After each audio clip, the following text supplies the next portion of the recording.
കഴിഞ്ഞ ദിവസം reporters collective മാധ്യമപ്രവർത്തകരുടെ ഒരു സംഘം പ്രധാനമന്ത്രിയുമായി ബന്ധപ്പെട്ട് പുറത്തുവിട്ട വളരെ ഞെട്ടിപ്പിക്കുന്നതായ ഒരു സ്ഥിരീകരണത്തെ സംബന്ധിച്ച് പ്രതികരിക്കാൻ വേണ്ടിയിട്ടാണ്. റിപ്പോർട്ടേഴ്സ് കളക്റ്റീവ് പുറത്തുവിട്ട വാർത്തയിൽ പറയുന്നത്, രാജ്യത്തിൻ്റെ നികുതി വരുമാനത്തിൻ്റെ ഷെയറിങ്ങിൽ സംസ്ഥാനങ്ങളുടെ വിഹിതം വർദ്ധിപ്പിക്കരുത് എന്ന് വെട്ടിക്കുറയ്ക്കാൻ പ്രധാനമന്ത്രി നേരിട്ടിടപെട്ടു എന്നത് സ്ഥിരീകരിച്ചിരിക്കുകയാണ്. കുറച്ചു മുമ്പ് നീതി ആയോഗിൻ്റെ CEO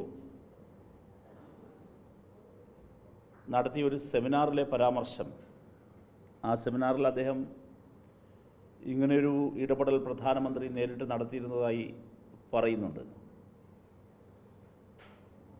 പക്ഷേ തൊട്ടു പിന്നാലെ അത് വിവാദമാവുകയും വാർത്തയാവുകയും ചെയ്തതിൻ്റെ പശ്ചാത്തലത്തിൽ യൂട്യൂബിൽ നിന്ന് ആ വീഡിയോ തന്നെ നീക്കം ചെയ്യുന്ന സ്ഥിതി ഉണ്ടായി. ഇപ്പോൾ യൂട്യൂബിൽ ആ വീഡിയോ നിങ്ങൾക്ക് കിട്ടില്ല.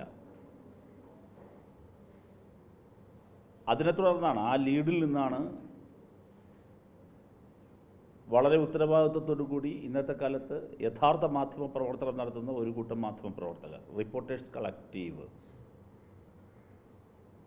വളരെ ധീരതയോടുകൂടി പ്രധാനമന്ത്രിയുടെ ഓഫീസ് മുൻനിർത്തിക്കൊണ്ട് ഈ ലീഡ് സംബന്ധിച്ച് അന്വേഷിച്ചത്. അതിലവർ വളരെ കൃത്യമായി സ്ഥിരീകരിച്ചിരിക്കുകയാണ്. ആ വെളിപ്പെടുത്തൽ, സെമിനാറിലെ പരാമർശം ശരി തന്നെയായിരുന്നു എന്ന് വെളിപ്പെടുത്തൽ സ്ഥിരീകരിക്കുകയാണ്. 14ാം ധനകാര്യ കമ്മീഷൻ നികുതി വരുമാനത്തിൻ്റെ ഷെയറിംഗ് ഡിവിസിബിൾ പൂൾ 42% ശുപാർശ ചെയ്യാൻ തീരുമാനിച്ചു.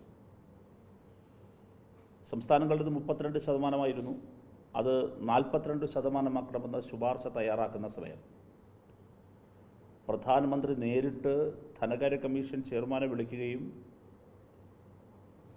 ഒരു കാരണവശാലും 42% വർദ്ധിപ്പിക്കരുത് എന്ന് ആവശ്യപ്പെടുകയും ചെയ്തു.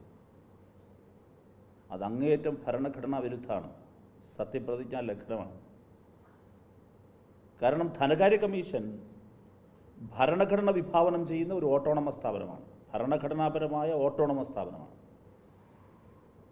അവർ സമർപ്പിക്കുന്ന റിപ്പോർട്ട് ഏതൊരു സർക്കാരിനും തള്ളാം, കൊള്ളാം, സ്വീകരിക്കാതിരിക്കാം.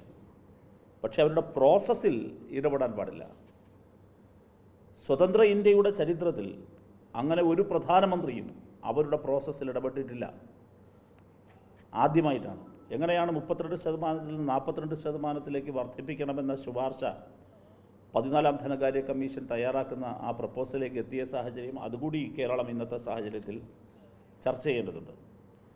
രാജ്യത്തിൻ്റെ ടോട്ടൽ എക്സ്പെൻഡിച്ചർ 62% സംസ്ഥാനങ്ങളുടെ തലയിലാണ്. രാജ്യത്തെ ആകെ നടക്കുന്ന ചെലവുകൾ 62% സംസ്ഥാനങ്ങളുടെ തലയിലാണ്. എന്നാൽ മൊത്തം നികുതി വരുമാനത്തിൻ്റെ 63% പോകുന്നത് യൂണിയൻ ഗവൺമെൻറ്റിലേക്കാണ്.